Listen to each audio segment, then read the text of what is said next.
For those of you who don't know me, my name is Bernard Schissel. I'm the program head of the Doctor of Social Sciences program here at Royal Roads University. I was at the University of Saskatchewan for 20 years in the Department of Sociology and became head of the department and chair of grad studies, and typical academic career. And then I've been here for 3 years now. And being a sociologist, I like to investigate things that I'm curious about. And the presentation today is a story about how that curiosity unfolded, if you like. I've put the abstract on, which you've probably already seen, but I wanted to talk a little bit about how the ideas for this originated. Several years ago, I was at the War Museum in Ottawa, and if any of you have ever been there, the National War Museum is fabulous. But I was there before they moved, and they had the displays in kind of an older building, and I was walking through them, and I noticed that most of the uniforms were really small. So I said to the curator, these aren't obviously typical uniforms. They must have been made for the display. And he said, no, they were actually uniforms from the war. And I said, well, they're too small. And he said, well, I said they wouldn't fit someone my size. And he said, well, they weren't meant for you. So I said, what do you mean? And he said, they were taken from given by soldiers in the Second and First World Wars, were typically small, and essentially, he said, they were very young, most of them, and typically young soldiers kept all of their souvenirs and their uniforms and gave them to the War Museum. So they were really uniforms intended for very young people. And I started to think, well, why would they be so young? I mean, these were really small uniforms, certainly not for adult men. And so I got a small research grant from the University of Saskatchewan to go back to the War Museum to look at some of the archival material on soldiers from both of those great wars, if you like, and from the Vietnam War and other wars since. And one of the first things that happened to me when I went back is I encountered an 83-year-old man who was volunteering for the War Museum, and he was an interesting guy because I noticed that he couldn't sit still. He was always moving around, and I talked to the curator again, and he said this man had been actually in Hitler's army at the age of 14. And he was from Manitoba, and his parents had sent him to fight for the German war effort before they knew what a terrible thing that Hitler war movement was. And at the age of 15, he'd been inside the tank. He was a part of the Panzer Division, and they had bombed the tank, and he had survived, but he lost his hearing for a while, and he had concussions, etc. And he was telling me, and they told me as well, that he couldn't, the rest of his life, he was nervous, and he was a very nervous guy. I interviewed him, but I had a hard time pinning him down. And I got the sense that this guy was damaged badly. And in my subsequent reading, I realized that the damage is partly because of the horrible things that happened to him, but partly because he was a kid. I mean, his mind was a typical young adolescent's mind, and he suffered extreme trauma, and it made him a really interesting guy, but a guy that really had a difficult time the rest of his life.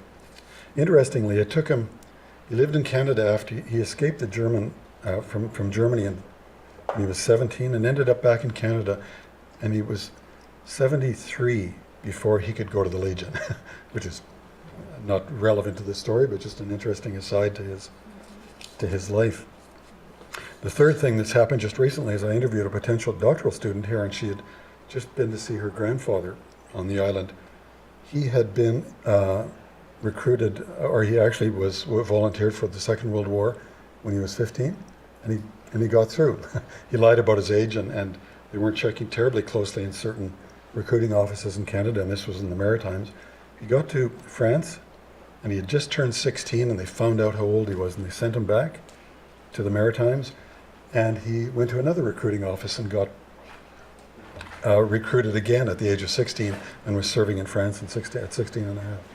So those three things actually have sort of generated some considerable interest in me in trying to understand why in the world did such young boys end up in armies. And I use the word unproblematic later on in this presentation, and it seems unproblematic. It never seemed to be a huge issue, although obviously it was sort of in our cultural moral sense. It is an issue, but never seemed to be an issue, I've gone back and tried to explore why. Those explorations of, and I just wanted to give you a sense of, this is a photograph of the American infantry in the Second World War. This is a photograph of guys in Vietnam. And interestingly, Vietnam was had the youngest average age of soldier of any war America's ever fought. The average age was 18.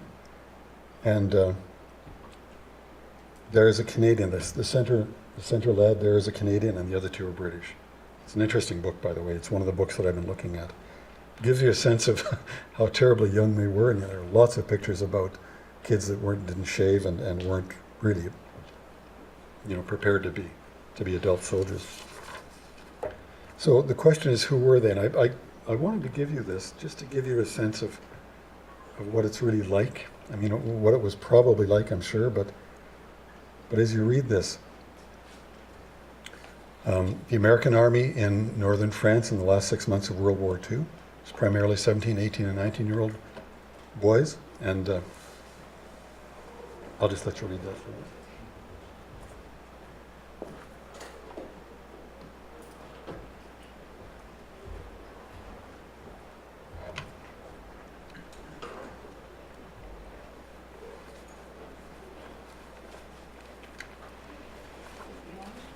Sure. You said the American Vietnam was the youngest average age for American soldiers. Does that include the Civil War? Yeah, it does. The Civil War had terribly young soldiers, but also had older soldiers too. So there were men in their 40s and 50s who were alongside 14 and 15-year-olds.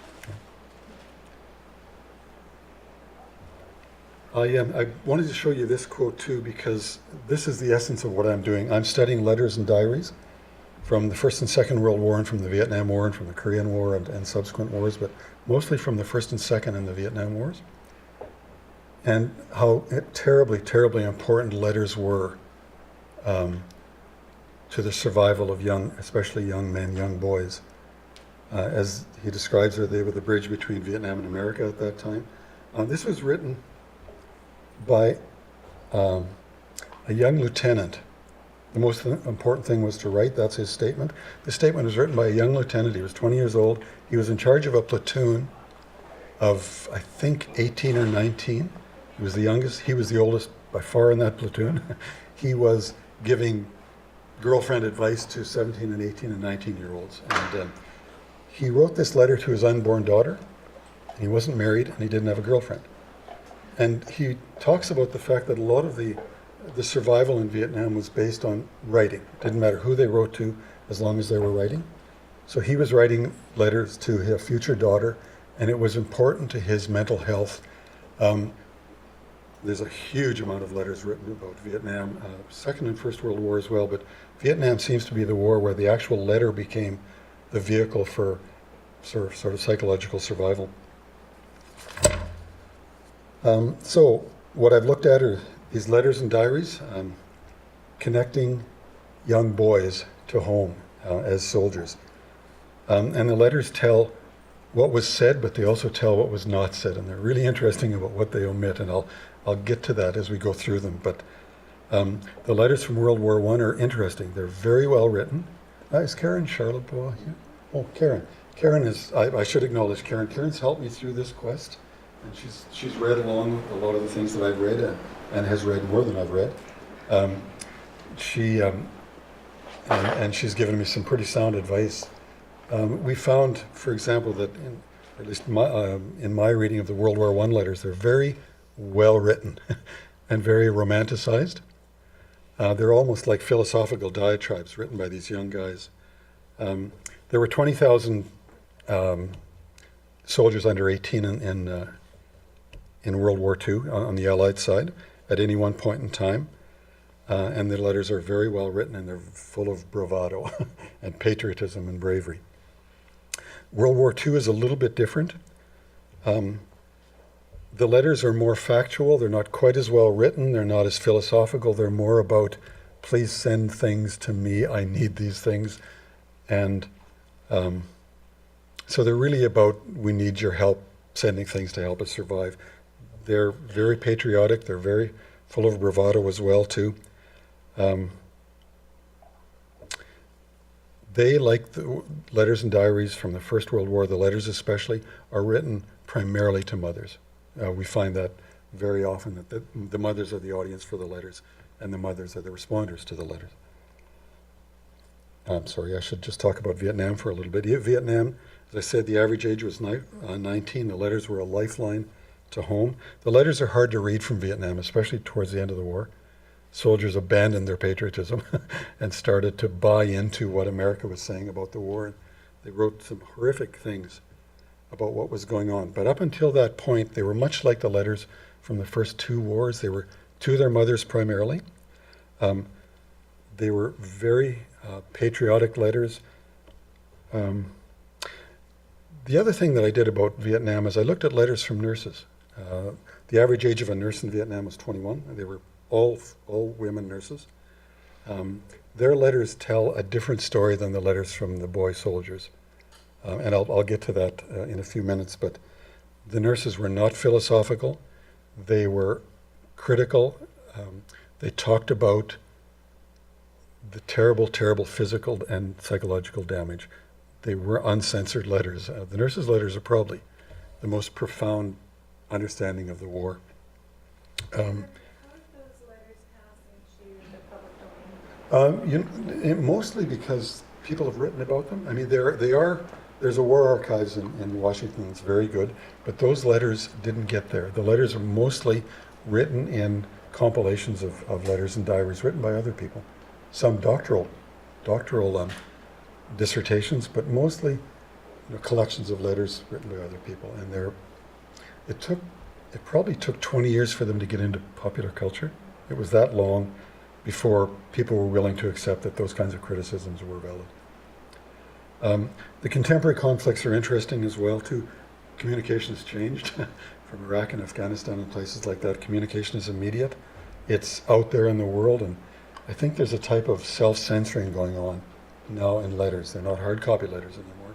And because they're out there in the world, they're much more discreet, I think, much less overt.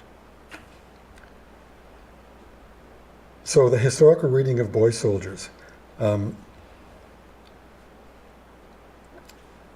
As you look through the history of the First and Second and Vietnam Wars, you get a sense that there was a cultural ideology that war is a young person's game. That young people were the ones that had to be the pawns, that they were the ones who were most capable physically, and who could be most, they were the most malleable, if you like. They were the easiest to train, to socialize, to be soldiers, and that they were the ones that could play the game the best. Interestingly, in all three wars, boys volunteered before men. So the underage soldiers were the first to jump into the fray. You can speculate as to why that's the case, but I'll talk about a few reasons for recruitment. And it's pretty clear that there was something about the culture of war and the culture of the army or the military that was very romantic to young men. There was a culture, and I grew up in that culture. I grew up on a farm in the middle of nowhere in Western Canada, and at that point in my life, there was the social conditioning for men in their pursuit of masculinity, about the suppression of emotion, and the value of courage over self-preservation. It was a cultural script that young guys bought into, and they did in Vietnam as well, as late as Vietnam. But the cultural script was easy to understand. It involved being a stoic, it involved being aggressive when needed to be, it involved defending women and girls against the horrors of the world. So it was a very masculinist cultural script, and you see that in these historical readings of soldiers. A lot of boys joined because they couldn't vote, they couldn't drink, they couldn't smoke, and they couldn't do all of the things that everybody else around them was doing, and they could if they became soldiers. And that was an important part of why they volunteered so quickly. They became citizens overnight. They became enfranchised, and as I will speak in a few minutes, their mothers were a big part of their citizenship development. like all young men, they were involved with breaking away from their mothers and their families. And war was a typical way to do that.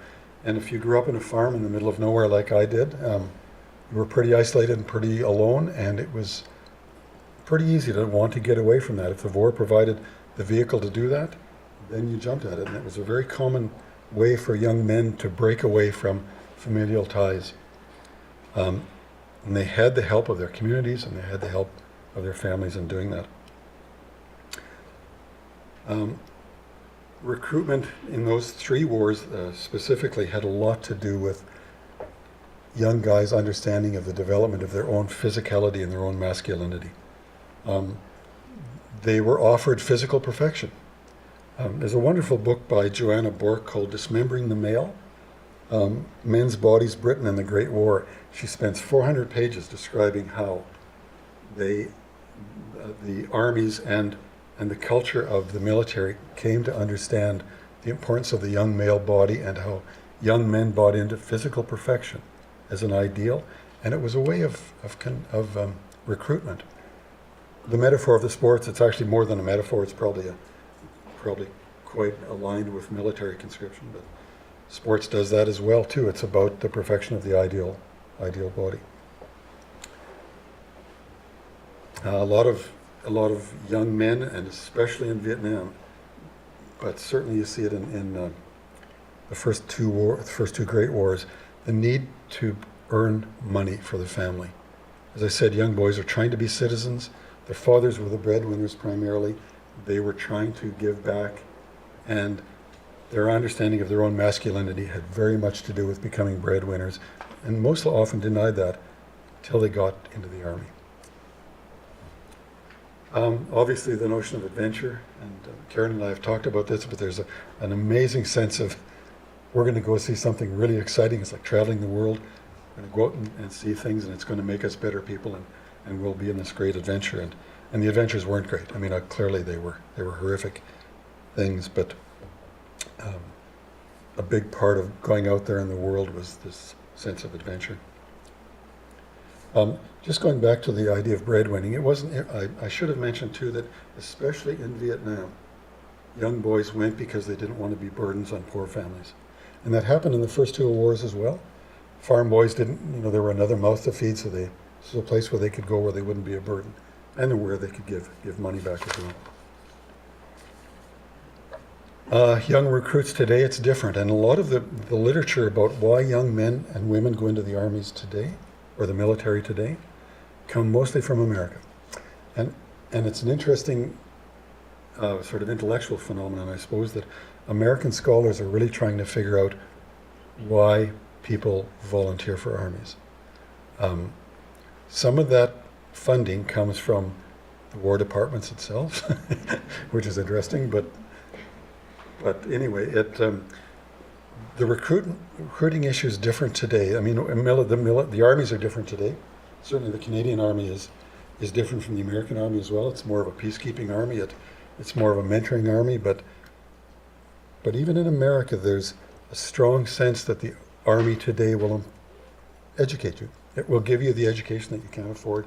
It will educate you up to the point where you wish to stop. It's not true.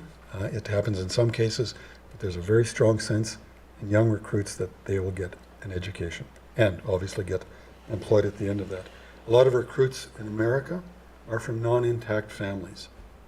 So I suppose they're from families where they feel they have a lack of direction, a lack of grounding in the real world, and they find the military to be that place. Young recruits in America get a lot of respect from fathers. Fathers are sort of back into the equation now, and they were lost for generations, but American fathers have a large impact on recruiting, on volunteering for the American military. Patriotism.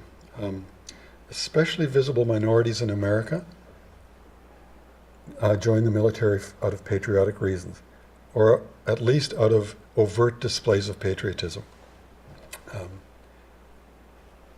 Immigration policy in America actually awards Hispanic boys and girls for joining the military by fast-tracking them into citizenship if they join. So there is an element of patriotism involved in, or at least overt displays of patriotism involved in military conscription now. There's a lot of work being done on the fact that young military volunteers, underage volunteers, have higher levels of risk and aggression than others. I'm not sure it's good work, but it's the kind of psychological work that you would expect, and that the military is a place where they can channel their risk and aggression. It's probably a bad assumption too, but certainly that's some of the research that's being done. And the notion of the development of self-discipline.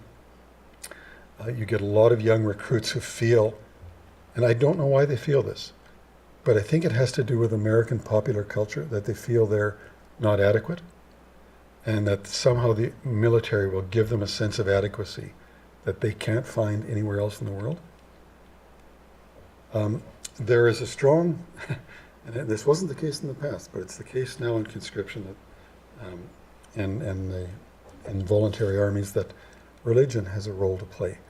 The majority of young conscriptees are fairly religious, more religious than the average,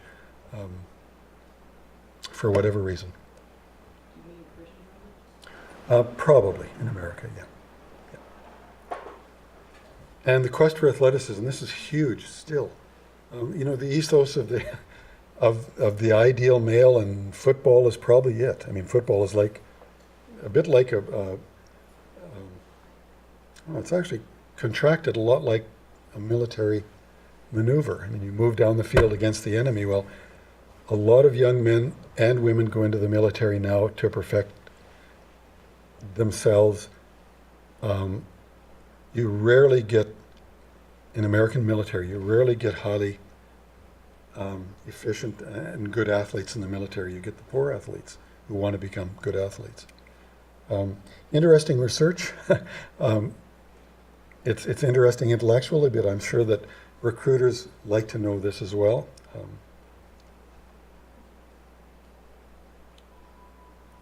So I wanted to paint this picture for you before I discuss some of the theoretical things that I've found, but the reality of war for adolescent soldiers, and I think probably you could draw the line at 21 or 22 or 23. I've restricted my work to soldiers under 20, but such young soldiers are incredibly physiologically vulnerable. During the First and Second World War especially, but also during Vietnam, some of them were malnourished. They couldn't eat enough food. They got hypothermia before adult soldiers. They got fevers before adult soldiers. They got dysentery. They got foot diseases well before their adult counterparts. They were more prone to self-injury to get out of the war. I mean, when they were full of bravado, and when they got there, they were so afraid that many of them self-injured to get out. They lacked the physical strength to be soldiers. They lacked the musculature that armies demanded of soldiers. An interesting aside in that regard is that mothers were blamed for that in the First and Second World War, by the way, that they weren't feeding their kids enough to make them good soldiers. There's a lot of press coverage about mothers not cooking well enough. And I wanted to, in this discussion of this lack of musculature, I wanted to talk about Wendy's grandfather. Wendy's grandfather was in Vimy and Passchendaele and was gassed twice, and he died in the 70s, 78, something like that. And we were able to get a book from his battalion, a book that was written about that battalion and their life in Passchendaele and Vimy. And I haven't had a chance to read it, but Wendy read it, and they. One of the demands that the British made of Canadian soldiers was that they jump out of the trenches and lock arms and run forward into the enemy and carry average 65-pound backpacks and all the guns and bullets that were attending that. Well, these young boys simply did not have the physical size to do that. They were incredibly disadvantaged. So the physiological vulnerability was compounded, I think, by extreme psychological vulnerability.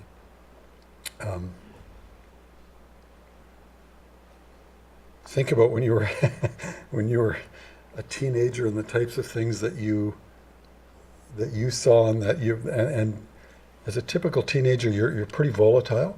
Well, the things that young boys were faced with in the trenches in both wars and in Vietnam created post-traumatic stress disorder, certainly. And there's a lot of neurological science now to show that before the age of 21 and 22, when you're exposed to the extremes of horror that they were exposed to, it actually changes your mind. And that was what I said about the young German soldier that I interviewed in Ottawa. It changed his mind the rest of his life. There was an incredible generational naivety. In the First and Second World War, a lot of underage soldiers were killed by snipers as they were out collecting souvenirs from dead German soldiers. You know, kids collect souvenirs. And even though their commanders would tell them, don't do that, they'd run out and gather souvenirs. I had you read one of the descriptions of the Vietnam War about animal crackers. I mean, it gives you some sense that these are really naive, young kids that have no place in war. PTSD was much higher amongst boys than it was amongst men, much higher. And all of the things that attended PTSD. It was called shell shock in the First War. Vietnam, it was called malingering probably, but the different incarnations of PTSD had a strong effect on young boys before young men. Their addictions, especially in the First World War, the levels of alcoholism, where boys would land in France and fill their canteens with cognac, well, they became alcoholics much more before adults. In Vietnam, they became cocaine and heroin addicts much before adults, just because it was like something new, and their levels of fear were higher as well. And desertions were higher amongst boys than men as well too. And desertion was a very severely punished in the wars. And I suppose the desertion aspect has to do with if you go into something with excessive bravado, you also experience excessive fear at the other end. And certainly that was true of boy soldiers. So, the contents of the letters and diaries that we've looked at. The gendered nature of letters and diaries, as I said before, they're almost exclusively written to their mothers, and that included Vietnam as well. When they're not written to mothers, the talk changes. When boys are talking to their fathers by letter, they're talking about guns and tanks and describing things very factually. When they're talking to their mothers, they're talking about different things, their sense of patriotism, how well they're taking care of themselves, how they're being nice to everybody, and their care for other soldiers especially. And I'll talk about citizenship in a few minutes, but the letters are full of this talk about I'm being a good citizen, and it translates into extreme courage for fellow soldiers. Something I still can't get my head around. It's difficult to read the stories, but these young boys put their lives on the line for their colleagues before anybody else. It's the one place where their fear diminishes, and I think it has to do with their sense of citizenship, and they relate that back to their mothers in the letters. In bravado, courage, and friendship, and as I said, the friendship was strong.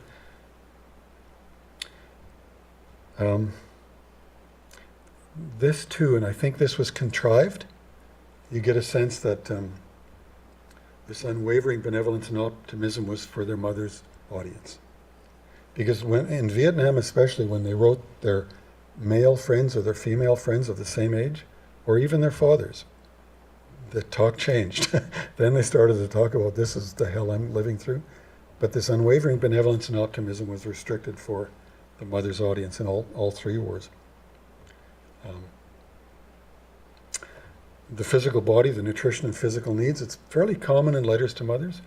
I'm taking care of myself, I'm eating this, could you send this? When they do get injured, they talk about this injury was nothing. And then all of a sudden, when I was pouring through the letters at the War Museum, you'd see that kind of talk, and all of a sudden you'd get a letter from the War Department saying, this person had died, and Karen has mentioned that too, and you start to read these wonderful letters, and then all of a sudden they stop. You know full well that the letters are not full of factual accounting, they're full of a nice script because they're written back to home, back to mothers primarily. Young soldiers as a protector, you often hear the talk about, I'm going to send you, Mom, I'm going to send you money. I want to make sure that you're okay, that the family's okay, and And they actually give free advice to the younger siblings about staying healthy and being kind and all of that. So in all of that, there's no war talk until you read the letters from Vietnam to fathers and friends. Then you start to see talk about the war. But up until that point, when they're writing to their mothers, there's almost a cultural agreement or a linguistic agreement not to talk about it. And mothers don't, and the sons don't as well. And there's very little talk as well about self-preservation. Mom, I ran like hell to avoid getting shot. You never heard that kind of talk. The only self-preservation talk you did hear was this reassuring business that I'm staying healthy, that I've got a very good commander, and that we're safe. So the themes that I started to come up with, and with Karen's help, we worked through this and derived some common themes. This binary world of masculinity and the talk to the mothers, that young boys are really trying to, as soldiers, are trying to be masculine and to be adult-like men of good conscience and good citizenship. And when they write home to their mothers, they often put the needs of the mother and the family ahead of their own needs. I'm sending this money, Mom, I don't really need it, and you know full well they could use it. But it seems like part of the passage into manhood, where you've got this masculine world and then you've got the home world, and the home world is a nice, safe, rather feminine world, as opposed to the masculine world of the military.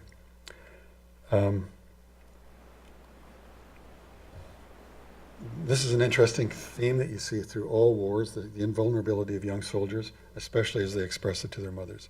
The war's not bad, we take care of ourselves. I suppose it's a type of bravado, but it's more than that. I mean, it's a type of caring for the home audience, I think. Extreme patriotism and optimism and the good citizen. This keeps coming up over and over again. And mothers participate in this. I hope you're treating everybody well. And they write back and say, yes, I'm treating them very well. And you do see it in extreme, as I said before, extreme courage for their colleagues. I call it inexplicable courage. I kind of get it. But when you read some of the things that have happened, especially in Vietnam, and even in some of the books written since about the Gulf War and about the Iraq War, a book like Unembedded by Scott Taylor. Scott Taylor was a Canadian soldier and he became a journalist.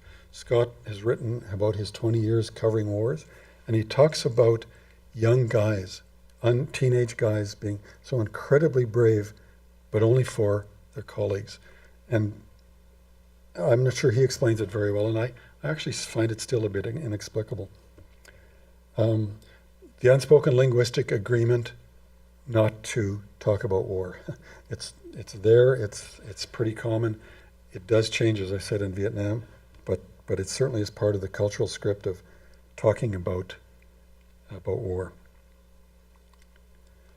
The importance of the discourse of the body. I've read some diaries of nurses, as I said before, and nurses from Vietnam especially, but from the Second World War as well, do this.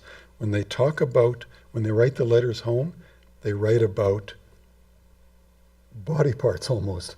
It's like dismembering the male. They write about, this is what happened to so-and-so.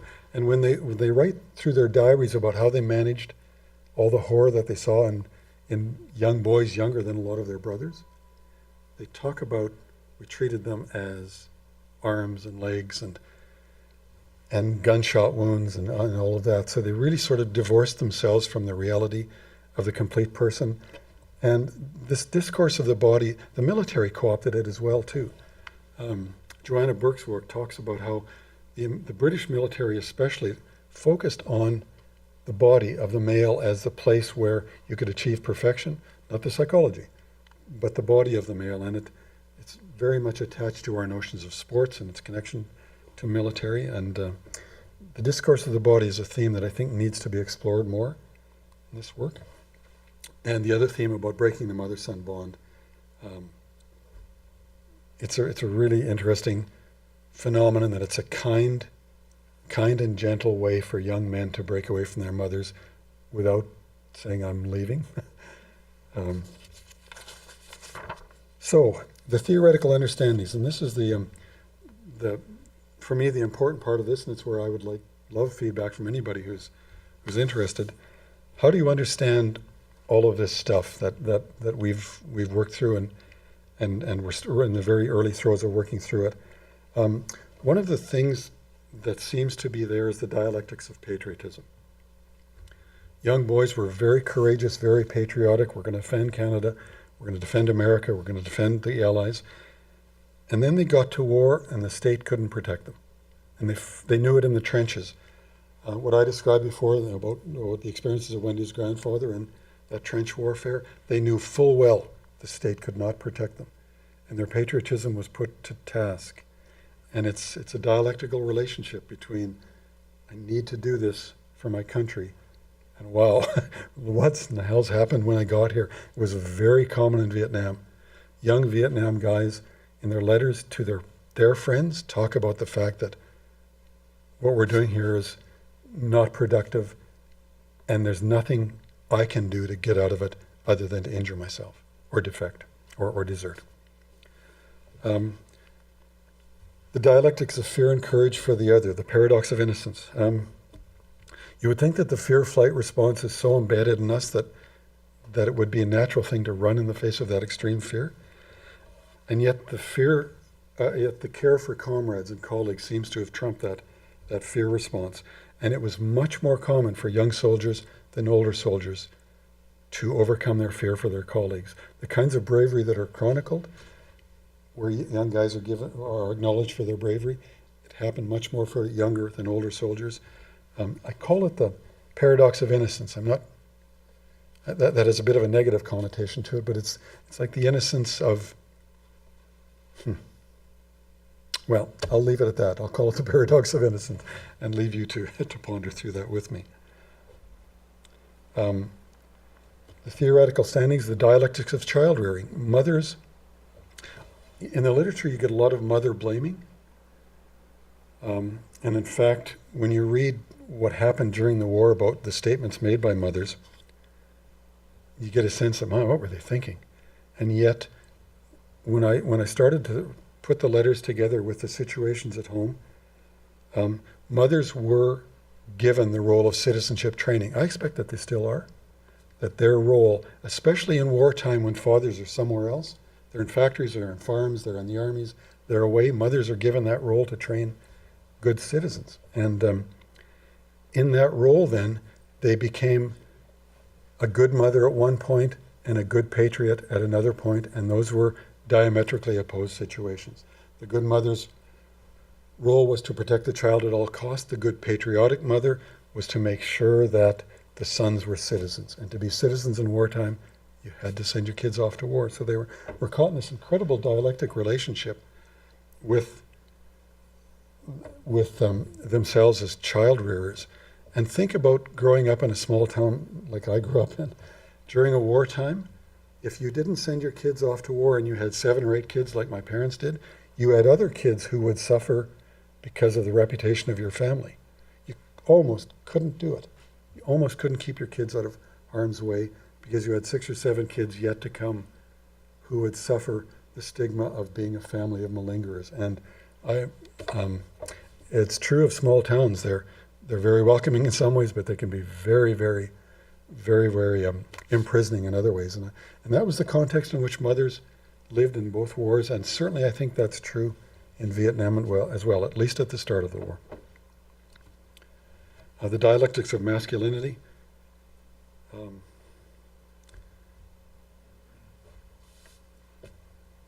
War is the ideal context for the development of masculinity. I said that before, but these young men also needed to preserve and help preserve the home as the place where they could feel safe and secure, and somewhat non-masculine as well too. So they were caught in this bind of working with their mothers to create a context in which the home was the safe, secure environment, and then this other context which is so opposed to it.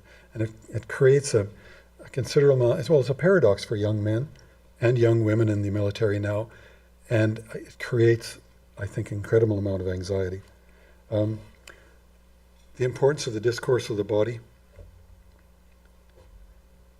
I think this needs to be studied because certainly bodies become medicalized during wartime, and young men actually buy into that culture of medicalization by writing and talking about their own physicality. And the last 2 points I think are the most important for me anyway, and the things that I'm probably will focus on mostly.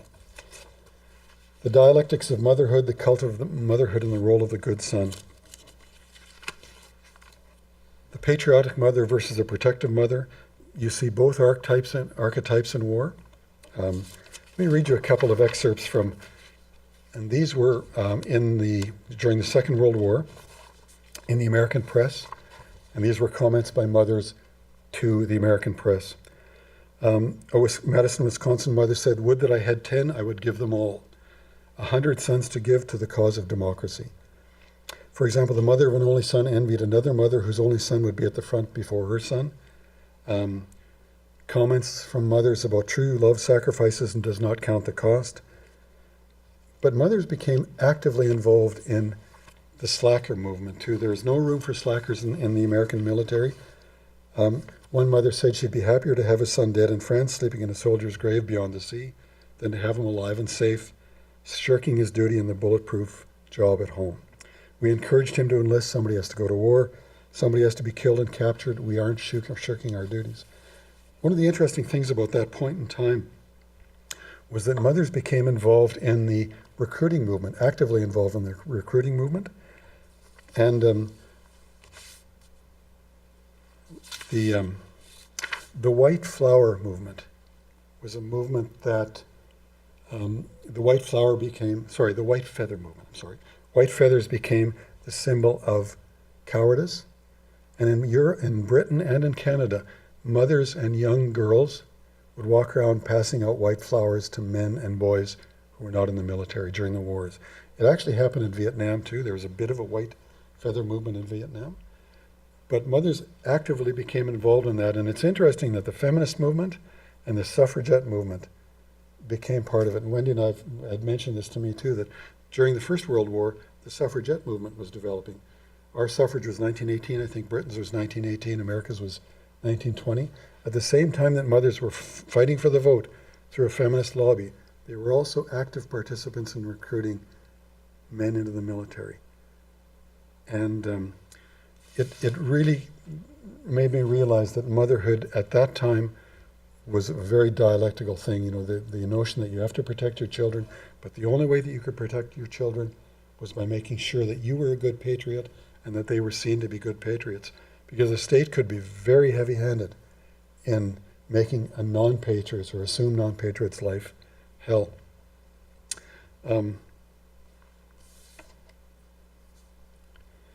Women were to suffer in silence. It's interesting that when you read in the First and Second World War, Vietnam somewhat, but in the First and Second World War, mothers would go to grave sites and never cry because they were often pressed there.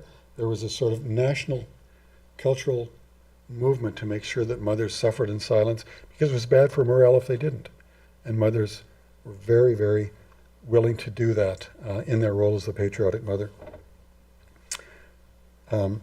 The politics of mourning is interesting too because it's all embedded with the dialectical position that mothers were caught in at that time. Now, one of the problems is a lot of the literature, if you don't read between the lines and read these diaries carefully, you get a lot of mother blaming in the literature. Mothers were awarded the Silver Cross when their sons were martyred. The largest statue in the Vimy Memorial is dedicated to Canadian mothers. It's called the Spirit of Canada. It's the mothers. It's called the Mother Canada statue. Mothers were culturally rewarded, as were their children and their families, for being patriots. And a lot of the literature casts blame on mothers for being too easily manipulated to become patriots. I think it's bad theorizing. I think there's something more to it, and I think that a lot of it has to do with how mothers and sons had sort of a natural affinity and a natural agreement to protect each other, both politically and individually. it changed in America. Cindy Sheehan was the woman whose son was killed in Iraq. He was 21. And she set up her camp outside of Bush's ranch in Texas. He wouldn't talk to her. When she was in Portland, she confronted him and he wouldn't talk to her about it. So she set up camp outside his ranch. She became the lobbyist for the anti-war movement and has been somewhat successful. She tried to run for a couple of, she tried to run as a Democratic candidate in America, and the Democrats shunned her, although they shouldn't have, but they did. Her voice was heard for a while, and now her voice has been silenced. They're trying to get her for back taxes and lots of things. So they're trying to punish her for not suffering in silence. Other mothers from sons lost in Iraq have taken up the other cause, the cause that the way to honor your son or your daughter for being killed is to support the war. And that movement has gained much more credibility in it. And it goes back to the suffering in silence culture that was built up probably starting with the Civil War in America right up to the Common Era. I wanted to give you a couple examples of the incredible pressure that mothers came under too.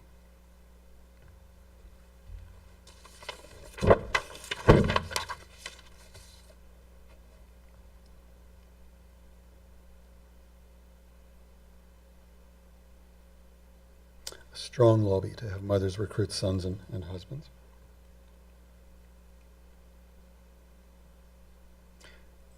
The last line, the absolute implicit assumption that you would not let him go, that mothers are responsible for the construction of the military.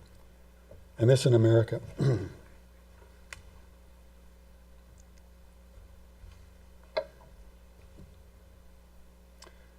So, the last few things I want to say to you is that as I carry on exploring this and start to write about it and conceptualize it, gender and parenting is a huge part of understanding young boys in wartime. And certainly the mother-son relationship. And it'd be interesting to explore now the mother-daughter relationship or the father-daughter relationship as the military changes. Certainly patriotism in the military, trying to understand what patriotism really means and whether it's absolute patriotism towards your country or is there something else going on that you have to live in a context the rest of your life and your family has to live there. And so patriotism is a very complex thing. I think a lot of this work should look at sports, war, and the conceptions of excellence. And I think the military really has done a good job of portraying itself as a place where excellence can be achieved.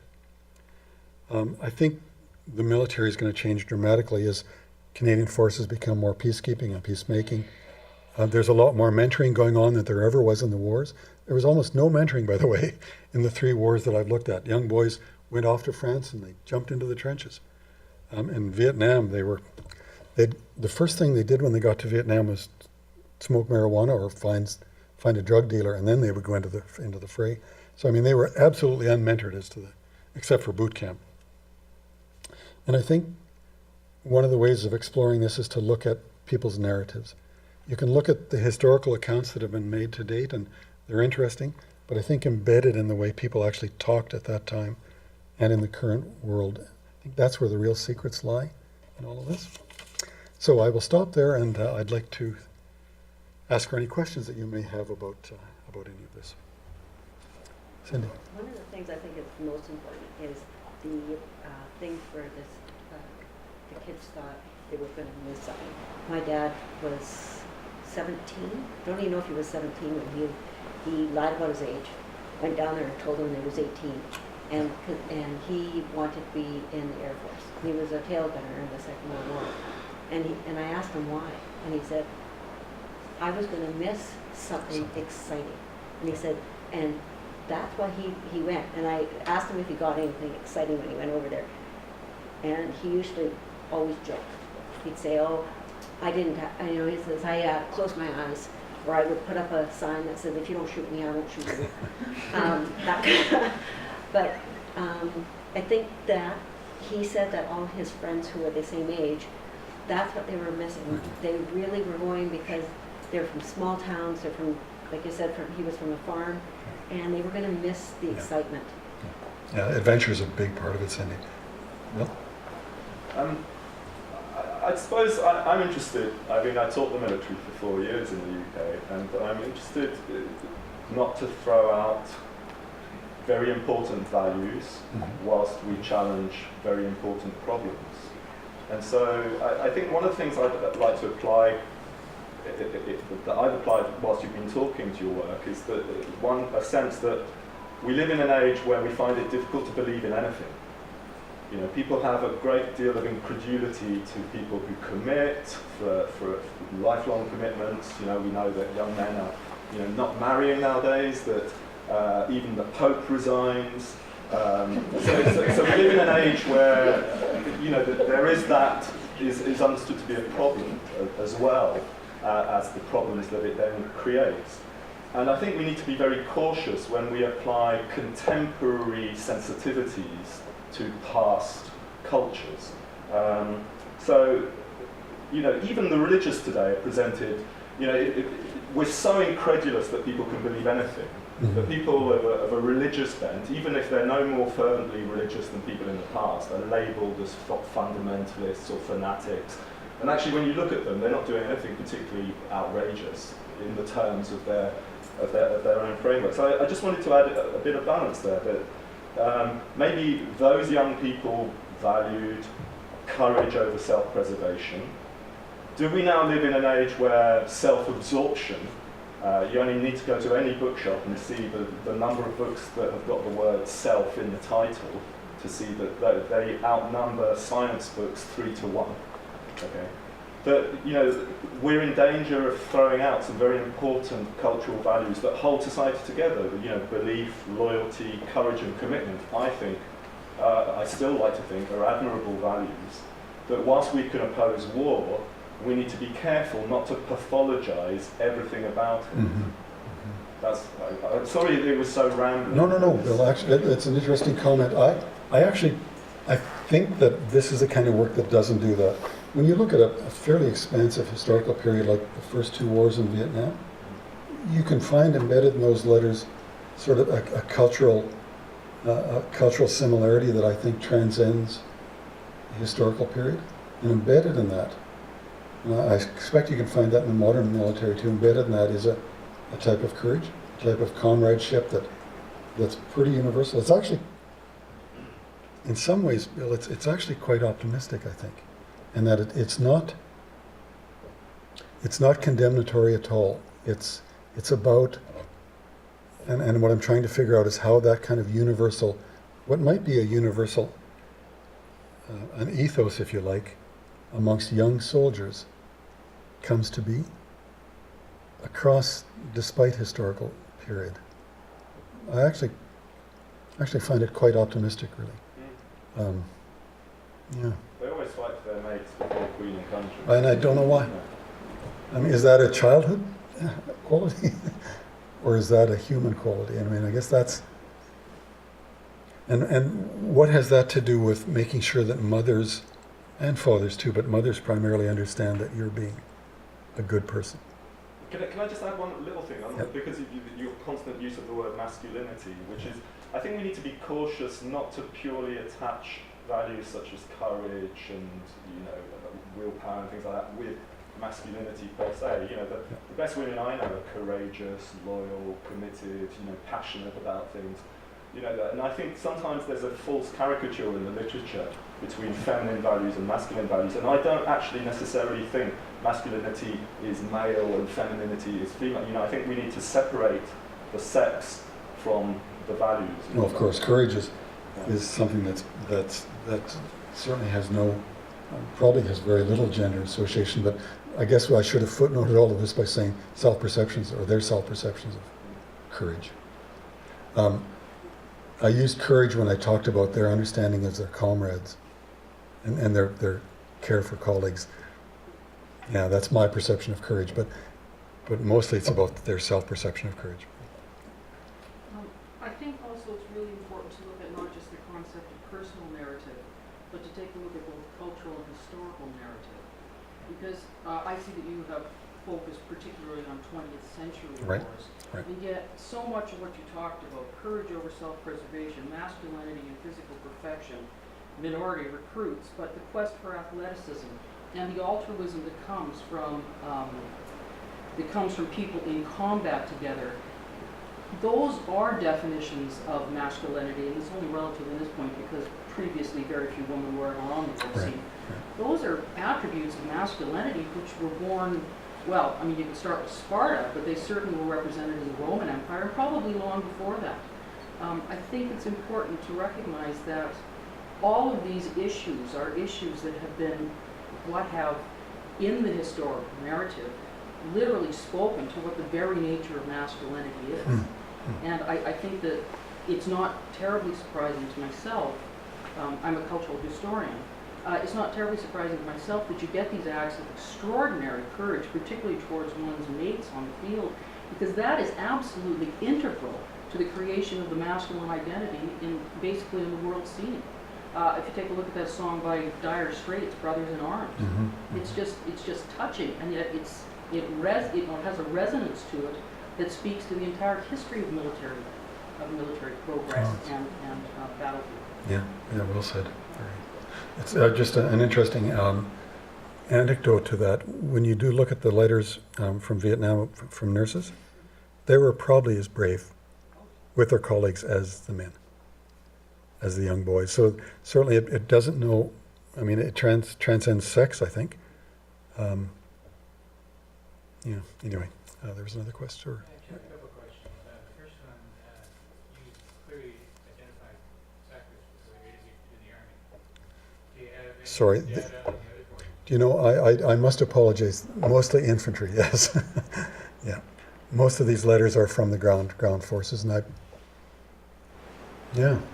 and I'm not sure why. I think maybe it's just the archival reality. For one thing, we get to see your enemy right there. You're bombing a different story. I think that's part of it. I think a lot of the passion to write came from that face-to-face experience, I think. And have you had a chance to consider the training procedures in the military and how that affects the bonding of the group? Yeah, I didn't, and they do talk about their training, but very little. Especially in Vietnam, the training stuff is very rarely mentioned.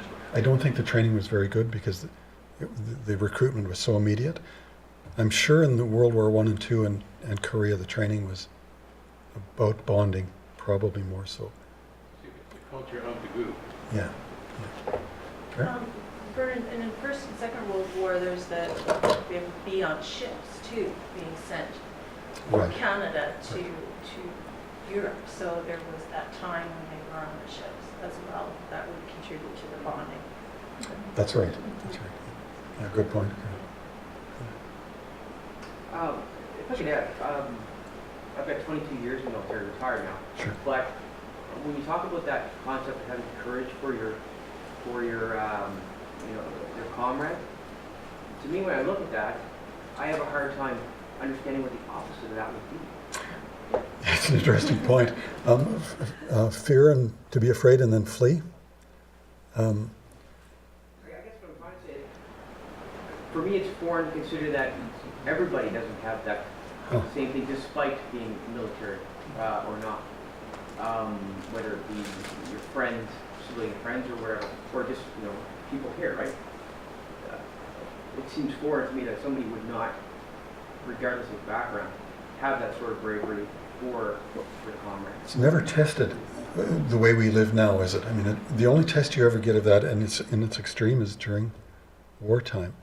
And to actually have, I mean, you can say that as in a theoretical context, but actually have it tested and to carry through with that, you consider it commonplace. I consider it extraordinary, I guess. The training is very, like even considering I was going in 1990, but the whole time through the career, in your training in the military, it is very heavily enforced to look out for people around you, undoubtedly. That is hammering that is the missions first, but looking out for your comrade is paramount. And it becomes just a part of the culture, Yeah. for sure. What about if you're 17, though? I guess that's what I'm getting at. When you're 17, how do you construct yourself to be that brave? even and because you don't get a lot of military training in wartime, in these kinds of war times. How do you construct yourself to be that brave so quickly? In an age that believes in nothing. You know, Yeah. that's the difference. You know, that's why you can't compare the present with the past. In that sense. And I also think you can't compare the present with the past because the concept of a good Christian was inherent to Right. most of the people during the first, second, you know, and you know, Korean, you know, was still very embedded in society. And so, in the place where your adulthood might not be present, and in the place where your even your training might not be present, the concept of caring for the common good was both reflected in patriotism and caring for your brothers in arms. And you've implied that that's changed from the comments. There was a question here. And It was more of a comment and curiosity, but in going back to your comment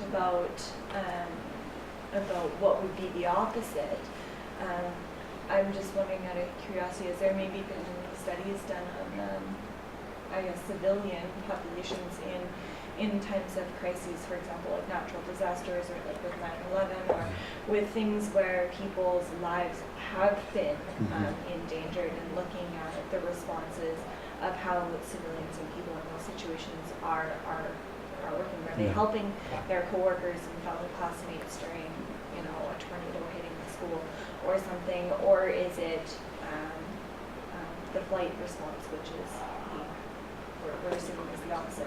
I mean, you hear anecdotal stories about people that stayed in New Orleans during Katrina, and at sometimes to their own, put themselves in danger. And certainly, you do hear stories like that. And I think it registers the idea that altruism maybe is inherent, but does altruism extend as far as throwing yourself on a grenade? And it did happen, where young boys would throw themselves on a grenade amongst a group of friends during wartime. I mean, altruism only goes so far, and then there's another dimension to it. And maybe it's what we were saying about historical context. Maybe staying in Katrina when you're a doctor and you know full well that you put your life at risk by staying and helping the folks there, maybe that's the same kind of heroism. The people who fixed the Chernobyl nuclear power plant in the Ukraine knew that it would cost them their lives. Yeah. But they knew that somebody had to do it. Yeah. So, you know, that it still exists. That's a good point. And the Japanese, the same in Japan? To a degree, the interesting thing in Japan, I'll just briefly add, was that it was national governments were telling their people to get out, when a lot of the people on the ground were saying, no, I want to help my mates, they're in a mess here. Yeah. And so now we've got at a government level dictating to people, you've got to get out, you won't get your insurance if you don't get out. You know, so actually all the cultural reinforcers go the opposite Go direction. the opposite way. That's interesting. Question? The group thinking that goes on during the training process is that if you're taking care of your buddies will also take care of you. Yeah, I suppose that's part of it. It's incredibly powerful force after a while. And Yeah. I think as a person started his career as a 17-year-old officer get out of a group. Yeah, that extreme kind of courage might be self-interest, although it never appears to be. Becomes It's part great. of the culture. And just never think of doing any other way. Yeah, that's very interesting. Yes, sir. I was just looking at the time, and Yeah, that's, I wanted to give people the opportunity to leave if they wanted to, but I don't know if they're available to stick around if people have other questions. Sure, I can. Yes, for sure. us for a few minutes. I think the attendance today attests to how interesting this topic is for a lot of people, and this work is great for nerds. So thank you so much for sharing you're welcome. with us. That's great.